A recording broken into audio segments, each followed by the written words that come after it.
Hey everyone, and welcome back to the channel. So in today's head-to-head comparison, let's take a look at the 2026 BMW 330i and the 2026 Lexus IS350 F Sport.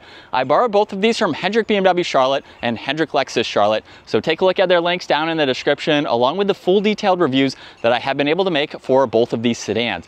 But let's get into their MSRP. This BMW 330i M Sport has an MSRP just over $54,000. The IS350 F Sport is just over $55,000. So these are very nicely equipped and very similar in their price. Now for the new IS350, this is powered by the naturally aspirated 3.5 liter V6. It's paired to an 8-speed automatic, pumps out 311 horsepower, 280 pound-feet of torque, versus a 2-liter 4-cylinder turbo with the hybrid assistance for the BMW paired to an 8-speed automatic, and it pumps out 255 horsepower, 295 pound-feet of torque. Now both of these models are rear-wheel drive, however all-wheel drive is available. The curb weight for the 3 Series is 3,600 pounds. It's closer to 3,800 pounds for the Lexus. Their 0 to 60 time is going to be the same at 5.6 seconds. The BMW has a top speed of 155 miles an hour, closer to 143 miles an hour for the Lexus. And then the Lexus does have a slightly larger fuel tank, and the MPG for the Lexus is going to be at 19 and 27, and then 28 and 35 for the BMW. Now, as we move on to the exterior styling, they both have a much different look, as you can tell.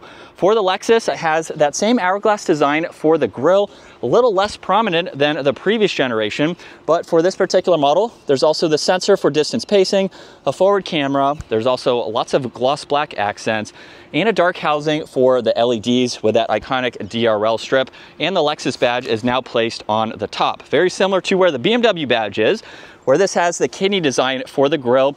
Everything's finished off in gloss black. There's parking sensors, no forward camera for this specific model, but there's a sensor for distance pacing, and then some gloss black accents on both sides, and a dark housing for the headlights. They come off of the grille very nicely. Both of these have a great integration for their separate looks here. And then you have very different lines coming down the hoods for both of these. Now, as we move on to the side profile now, there are a few different wheel options depending on how you'd like to spec them.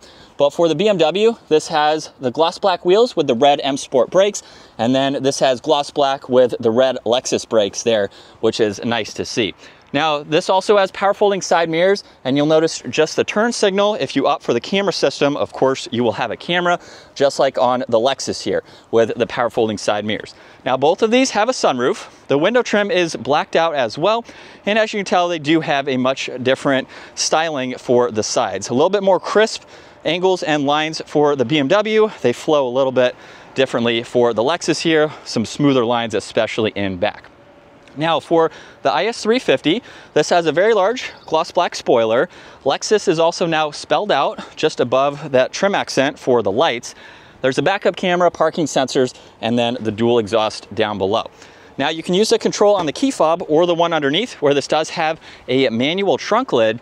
And for the cargo space, it's actually pretty good. Now there is a spare tire underneath the floor, and then of course you can fold the back seats down. You do have to do that from inside the second row, so you can't gain access to them from the trunk. And then there's a grab handle up top, makes it easy to close that trunk lid. Now for this 330, this has a gloss black spoiler, not quite as large, so very thin strip here.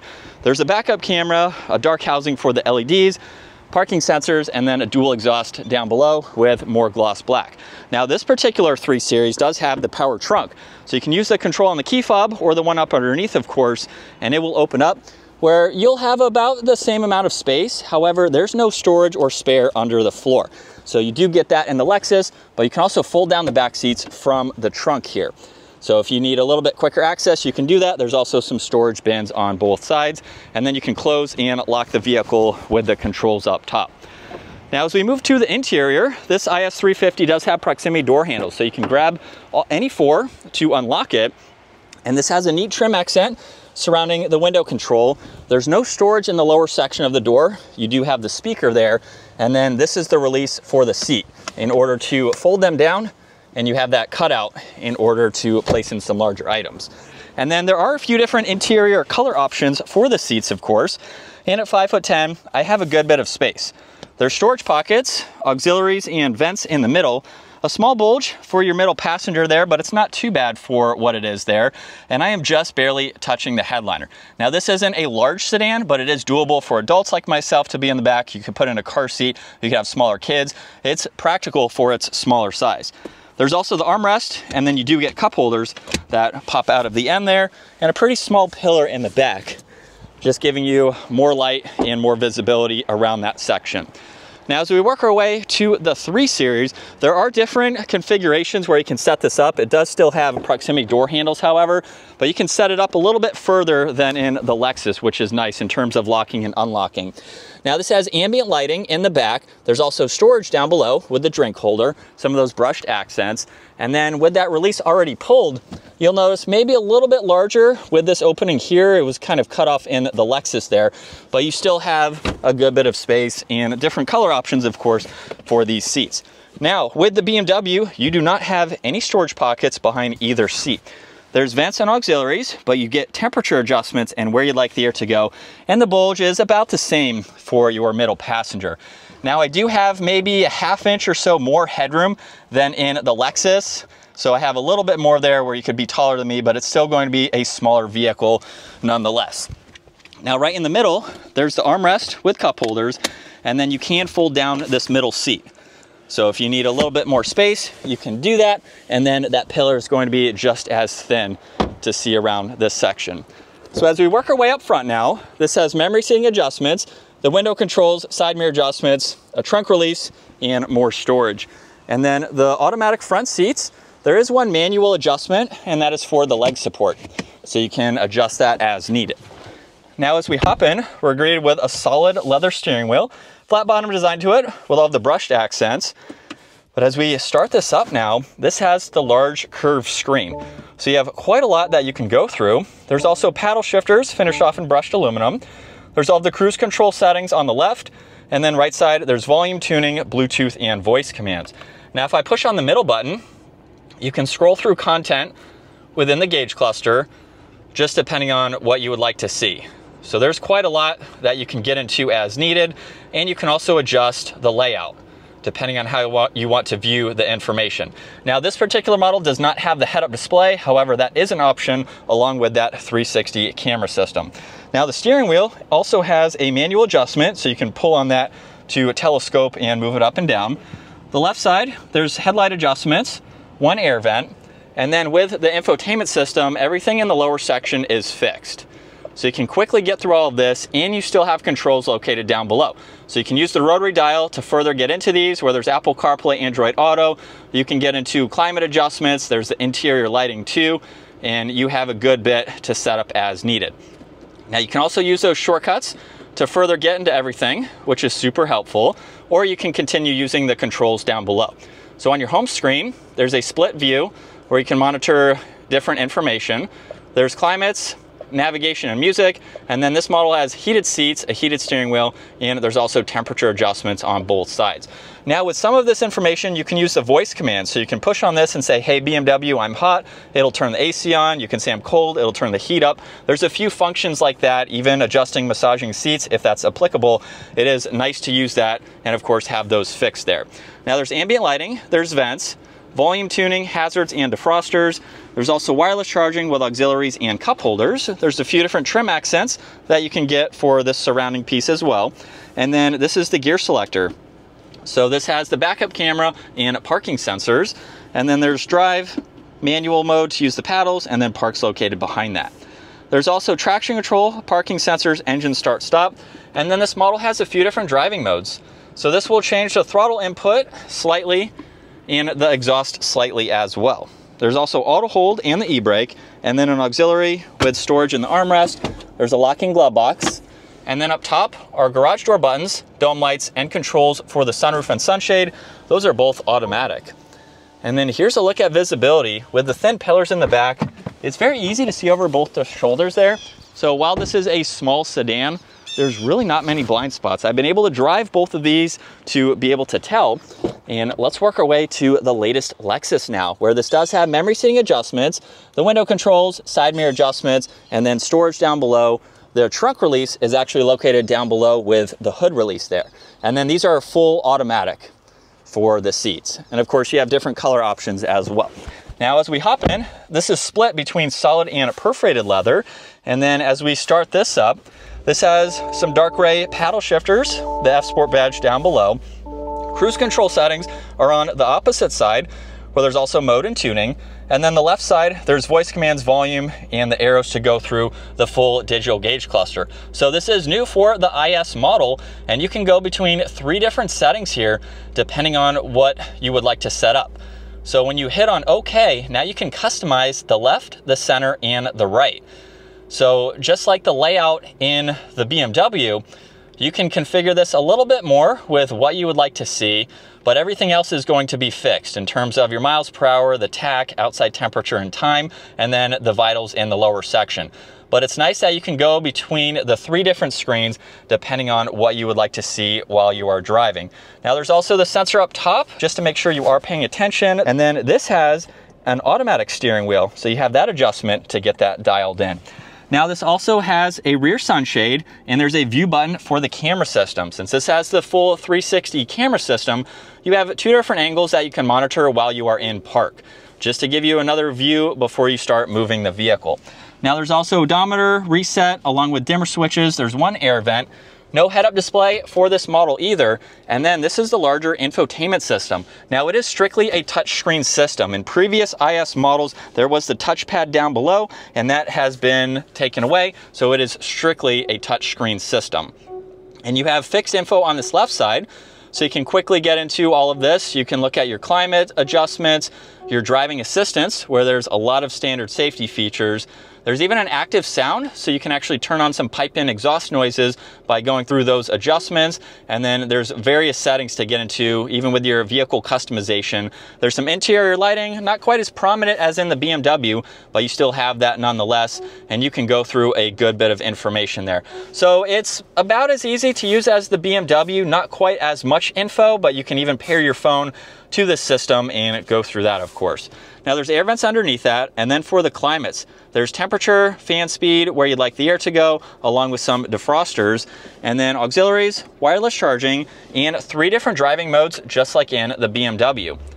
And that will change the exhaust note. It's mainly that piped-in exhaust noise, and of course the throttle response too. Now there's the snow mode, traction control, auto hold, and then an actual gear selector here. Now since this has the 360 camera system, you can go through a few different angles, of course, and then when I put it in drive, it will automatically pull up that forward angle too, and you have an automatic setting. That is going to be similar in the BMWs with the 360 camera system. Now you can shift using the shifter, unlike in the BMW, and you have the paddle shifters, which are the same there, of course. Now this has heated and ventilated seats, a heated steering wheel, there's a volume knob, cup holders, you get an auxiliary in the armrest, a locking glove box, and then up top there's garage door buttons, dome lights, and then controls for the sunroof. The sunshade in this model is manual.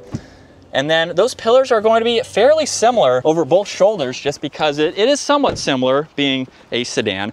But with the exteriors and interiors wrapped up, let's get both of these sedans out on the road and see how they drive. So we'll start off behind the wheel of the IS350 in sport mode second gear. And just with a minor acceleration, what you can hear is that piped-in exhaust noise. So I currently have it on high, and it gives you a nice feel for the interior, even though it's not all of the exterior exhaust. It definitely sounds really good. Even under a bridgeway here, it echoes slightly. And with the 350, this particular model has had some mechanical updates with the suspension and the steering to really give you some quicker responsive time with both adaptive suspension, and you have better power steering to give you some more control. So this is a fantastic refresh for the brand. And like I mentioned earlier, this is the only model now from Lexus. So if you're looking for the IS model, it's the 350 with everything that you see here. And this is a really nice vehicle. It's sporty to give you those characteristics, but if you're not looking for the next level like the IS500, this will give you a good bit of power. It's got plenty of get up and go to it, and you have that NA engine. So it's something that is going to be reliable and last you for a long time. With this engine too, you can also wring out the gears a lot more. So this red line's close to 7,000, and it means that you can have some sporty driving fun with this and not have to shift as much. You can really go through them and just have a fun driving vehicle. Now, I have been able to drive this before. I did the full detailed review, and after driving this and of course the previous model, it's a fantastic vehicle to be in. It's super comfortable, plenty of headroom at 5'10". I have about 2 or 3 inches of headroom with the height adjustable seat all the way down. And so for its smaller size, it's definitely super comfortable for your driver. And with the updates on the interior too, it's definitely easy to go through everything. So it's a nice refresh for this model. And the paddles are very responsive. And of course you have the other driving modes as well, just depending on how you'd like to drive for the day. But a nice place to be, good outlook for visibility while driving. The side mirrors are pushed out a good bit, so you can even see on that passenger side there as well. But let's go ahead and hop into the 330 now and see the differences. And behind the wheel now for the 330 Sport Mode second gear, here we go. Now this model also has the piped in exhaust noise, so that is something within the settings that you can turn on and off, just to give it that same feel, of course, like the Lexus. But for the BMW here, this is a great layout as well. I know a lot of people aren't a huge fan of the large screen, but you do have the controls down below, which oddly enough, Lexus has decided to take away and just to have a touch screen. You do have the voice commands, however, though, which will really help in both vehicles too. And with the M Sport suspension here, it does give the vehicle a better feel around turns. Now, like I mentioned, I have been able to drive this and the Lexus before, so with this short test drive, I won't really be able to convey it, but you can take a look at those longer test drive videos to really see how these feel. And then the paddles are going to be just as responsive to get up to speed. And as far as headroom goes, at 5'10", I have about the same, about 2 inches or so right now with the seat all the way down. So it does have the height adjustment to it, and this is a vehicle that will just be very comfortable to drive. You'll notice too that the mirrors are also much closer to the pillar, so you do get a little bit more visibility on that passenger side in the Lexus versus in this. And then with the IS as well, it's going to handle very similar in terms of taking some turns like this, where again, it's an M Lite, so it's not a true M car, just like with the F Sport. It's not like an RCF or something like that. But they give you the handling characteristics to take these on some back roads, some twisty roads, and really have some fun performance style driving. So coming back to final thoughts now between the Lexus IS350 F Sport and the BMW 330i M Sport, these are two really fantastic luxury focused vehicles to go with. It really just boils down to, do you want that NA V6 engine or do you want a 4-cylinder turbo? Personally, for me, I think these are both great. I would step up to either the M340i or the IS500. Now for 2026, the 500 is no longer available, so for the IS lineup, you only have the 350 to choose from. But with the power output that both of these have, they're nearly identical. And with the interior features as well, both of these are great. I have a Toyota, I have a BMW myself, so I'm torn between both of these because I am used to both of the infotainment systems and the tech features that are available. So really, exterior styling as well is something to consider. What vehicle are you going to enjoy and what is going to work best for you? Very similar size for both of these sedans. They're both very fuel efficient and they have those sporty driving characteristics to them to give you a great daily driver, but also to have some of the sporty fun if and when you choose to do it. These are not performance type vehicles, but with the M Sport and the F Sport, you get some of those handling characteristics to make these fantastic daily drivers. So I'm torn between both of these because I would enjoy driving both of these models here. Comment down below and let me know your thoughts. Do you want to go with that NAV6 or are you looking to go with the turbo 4-cylinder with that hybrid assistance? I hope you all enjoyed today's head-to-head comparison. If you did, give it a huge thumbs up and consider smashing that subscribe button so you can stay up to date with our daily uploads, and I will see you all in the next video.